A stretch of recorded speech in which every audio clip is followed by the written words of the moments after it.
말씀 예레미야 37장 11절로 21절까지 말씀 교독해 올리겠습니다. 갈대아인의 군대가 바로의 군대를 두려워하여 예루살렘에서 떠나매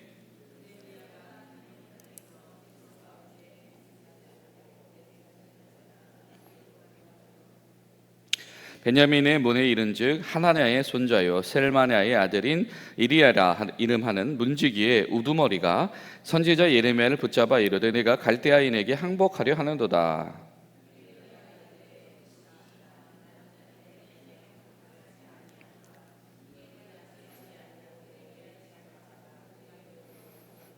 구관들이 노여워하여 예레미야를 때려서 서기관 요나단의 집에 가두었으니 이는 그들이 이 집을 옥으로 삼았음이더라. 시드기야 왕이 사람을 보내어 그를 이끌어내고 왕궁에서 그에게 비밀이 물어 이르되 여호와께로부터 받은 말씀이 있느냐?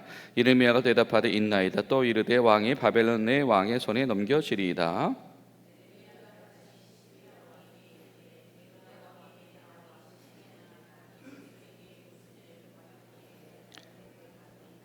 바벨론의 왕이 와서 왕과 이 땅을 치지 아니하리라고 예언한 왕의 선지자들이 이제 어디에 있나이까?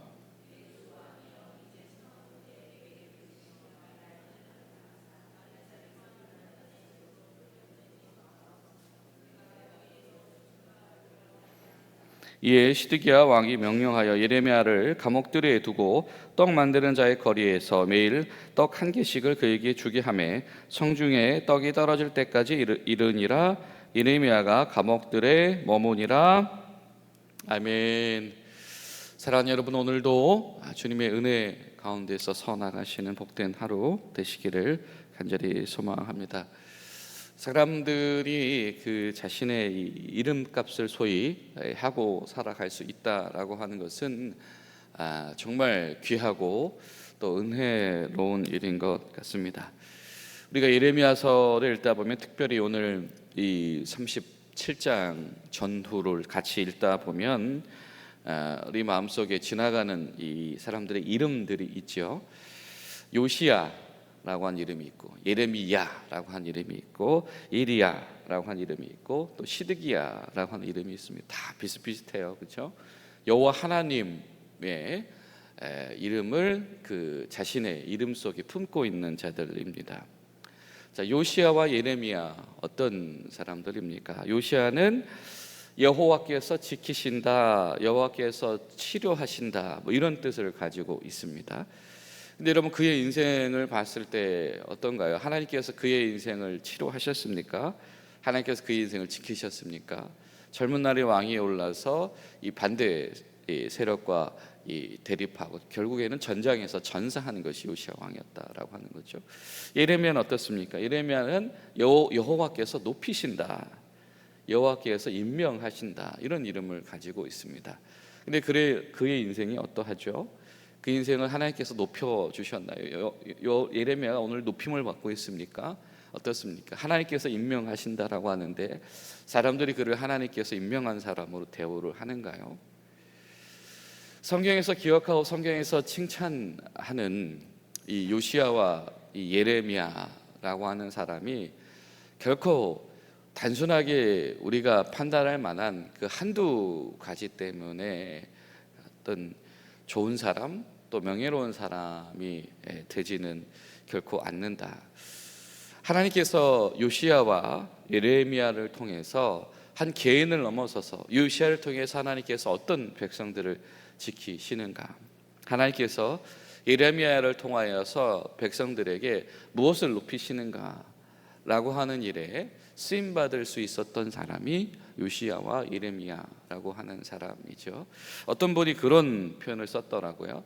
사람은 굉장히 다양한 사람들이 있는데 어떤 사람은 큰 산과 같은 사람이 있다라고 하는 겁니다. 그래서 큰 산과 같다라고 하는 것이 어떤 의미냐면 사방에서 갱도를 파고 들어가도 터널을 만들 수도 있고 또 광맥을 발견할 수도 있고 그런 산과 같은 사람이 있다라고 하는 것이죠. 요시야와 예레미야는 바로 그렇게 쓰임받은 사람들이었습니다.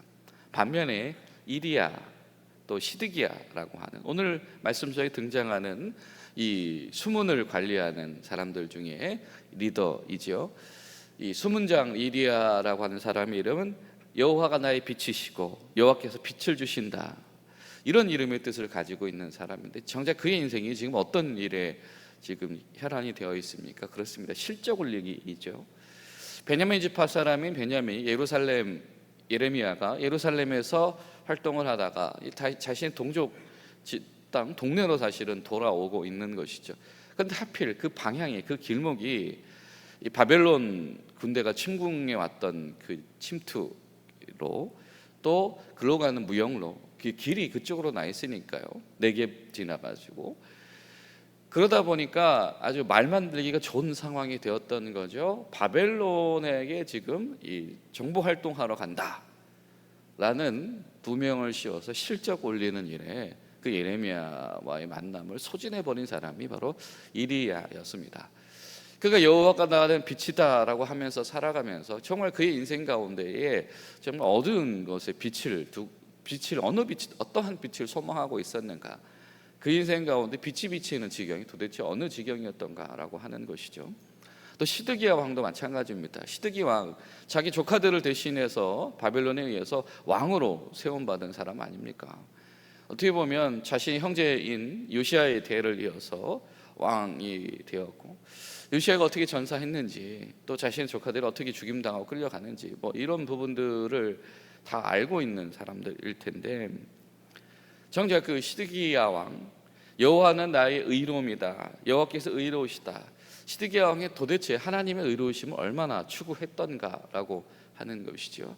정작 그는 그 의로움의 기준점을 전혀 가지지 못한 왕이었죠. 이 사람이 이렇게 말하면 이렇게 휘둘리고, 저렇게 말하면 저렇게 휘둘립니다.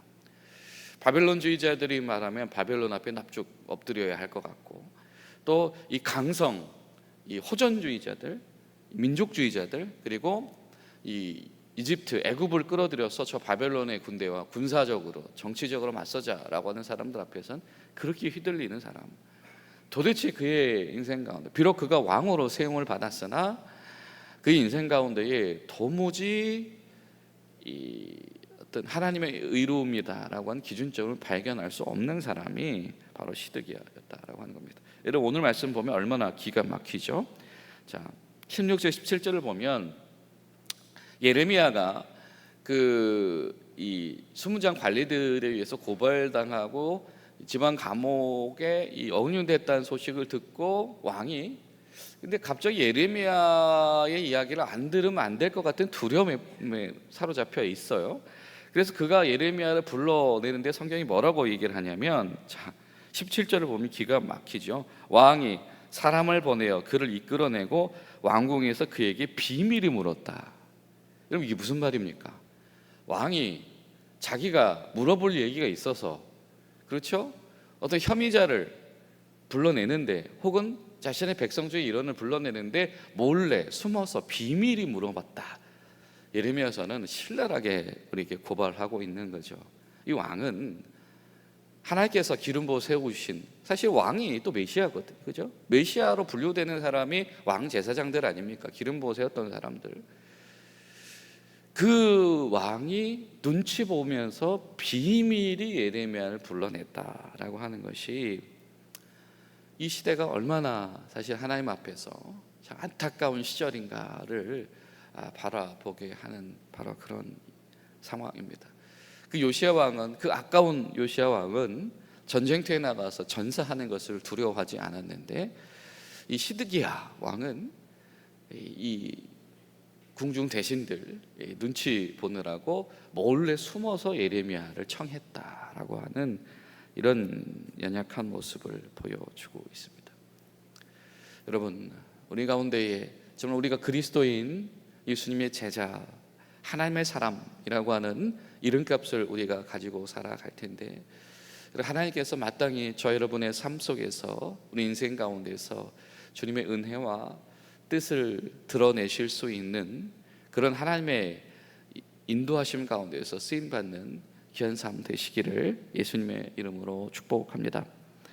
자, 이 이리야의 수문장, 이 바벨론에게 이 최후 이 공격을 받고 있다가 잠시 지금 이 소강 상태에 머문 이 상황, 애굽의 군대가 밀려오니까 바벨론군이 재정비하기 위해서 물러난 이 상황 가운데에서 예레미야를 이 수문장이 고발했더니 그 고발 사건이 아주 순조롭게 하나의 사건이 되어버리죠.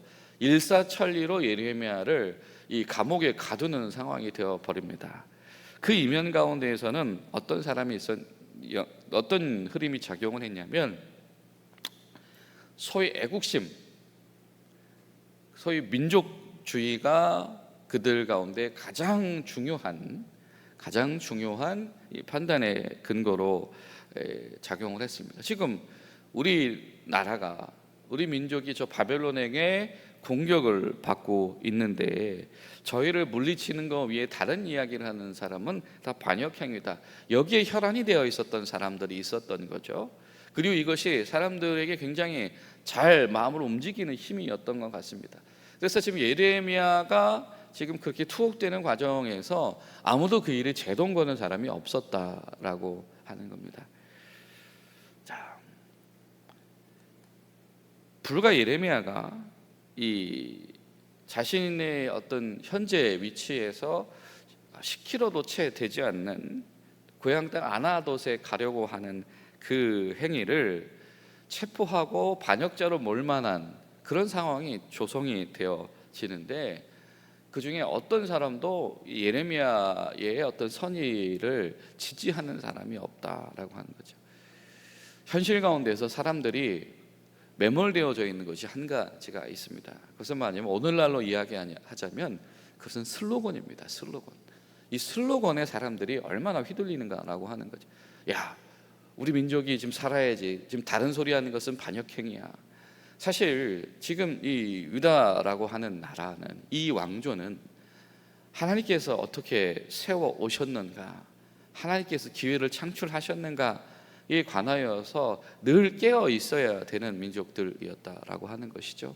그런데 지금 여러 가지 지금 이 제국들의 힘이 휘둘리는 이 상황들 앞에서 어떤 단 한 사람도 그 중에서 의로운 행실을 찾으려고 하는 사람이 없었다.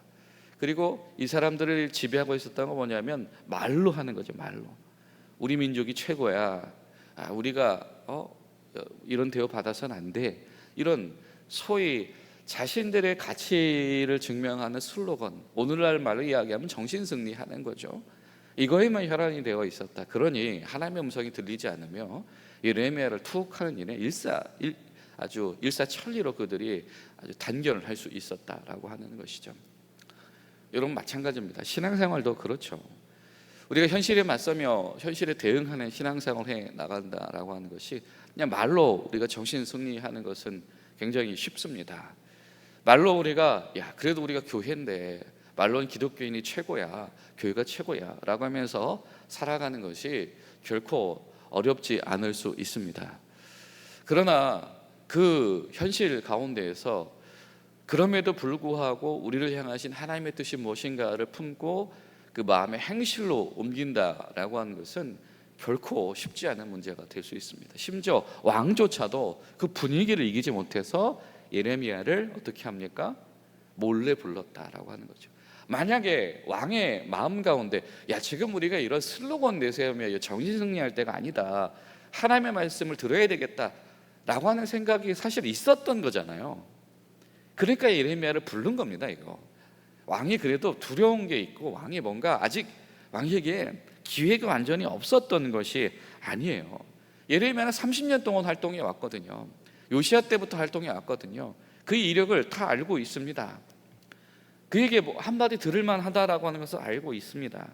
그런데 시드기야 왕이 그를 사람들 앞에서, 대중 앞에서 불러내서 이 상황 가운데 한마디 듣는다라고 하는 행동, 이 결단을 하는 문제가 정말 어려웠었다라고 하는 겁니다.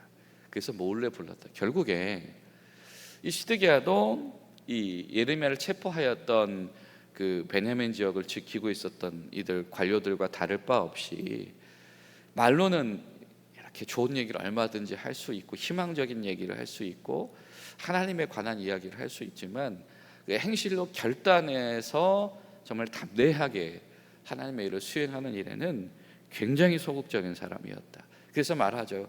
그의 왕 3년 차에 바벨론 침공하에 사람들이 끌려갔다. 다니엘서의 고백이죠. 다니엘과 그의 젊은이들이 왕이 3년 동안 왕의 역할을 하지 못할 때에 끌려가게 되어졌다. 이런 표현을 성경은 곳곳에서 한다라고 하는 겁니다. 여러분 기도하실 때 하나님, 우리가 말로만 슬로건으로 살아가는 신앙생활 되지 않게 하시옵소서. 우리가 말로만 정신 승리하면서 와, 우리는 세상과 다르지, 기독교인들은 예수님 모르는 사람들과 다르지 라고 하는 정신 승리가 아니라 정말 하나님께서 우리에게 도전하시는 그 마음의 결단, 그 행실들을 실행하고 도전하는 믿음이 우리 가운데 있을 수 있도록 도와주시옵소서. 우리가 기도할 수 있기를 바랍니다. 만약에 우리가 그러하지 않으면 우리는 어쩌면 이 소위 악의 평범성에 오염되어질 수가 있습니다. 여러분 기억하실 수도 있습니다. 이 2차 세계대전이 청산되어지고 이 전범들을 재판을 할 때에 이 독일의 아돌프 아히히만이라고 하는 사람을 들어보셨죠? 유대인들을 이렇게 학살할 때에 그 일을 앞장섰던 사람입니다. 그런데 그 재판 과정을 지켜보면 사람들이 굉장히 경악을 하게 되죠. 왜냐하면 그에게 죄의식이 없습니다. 죄의식이 없다라고 하는 것이 그가 사악한 인물이었다라고 하는 것이 아니고, 그는 뭐냐면 그냥 공무원으로서 시킨 일을 한 거예요. 공무원으로 시킨 일을 한 겁니다. 지금 이 나라가, 이 제국이 지금 저 유대인들을 학살한다라고 하니까 그 일을 수행하는 것에 대해서 그냥 아무런 의심 없이 기계적으로 수백만 명의 사람들을 죽이는 일에, 노인 어린애 할 것 없이 죽이는 일에 전혀 마음에 이 부대낌이 없었다라고 하는 것이죠. 오랫동안 그 일을 하다 보면, 오랫동안 주변 환경이 그렇게 조성돼 있다 보면, 오랫동안 그냥 나에게 요구되어진 내가 책임을 다하는 거지, 성실하게 하는 거지, 이런 현실에 매몰돼 있다 보면 우리가 정말 깨어 있어야 될 중요한 근본을 놓칠 수도 있다라고 하는 것이죠. 여러분 기도하실 때 신앙생활이 오래된 이들이 또한 여러 가지 어려운 이 복잡한 현실 가운데에 오래 되어져 있는 이들이 그 가운데서 매몰되어져서 아무런 영적인 감각을 느끼지 못하는 이런 무감각함, 이런 이 보편성, 평범성의 이 불신앙의 보편성, 불신앙의 평범성에 빠지지 않도록 도와주시옵소서. 우리가 기도하실 수 있길 바랍니다. 그러나 그럼에도 불구하고 이 시드기야의 이 소심함 가운데에서도 예레미야를 보존시키시며 그 우물 가운데서도 건져내셔서 여전히 마지막 기회를 예레미야를 통해서 하나님의 음성을 들려주시는 하나님의 은혜가 저 여러분의 마음 가운데 들려지는 복된 하루가 되시기를 예수님의 이름으로 축복합니다. 기도하시겠습니다. 좋으신 하나님, 우리에게도 성령 주셔서 우리도 깨어있기를 소망하오니 주님 도와 주시옵소서. 우리가 불신앙의 보편성, 불신앙의 평범성에 빠지지 않기를 원합니다. 하나님 도와주시고 깨닫게 하여 주시옵소서. 예수님의 이름으로 기도하옵나이다. 아멘.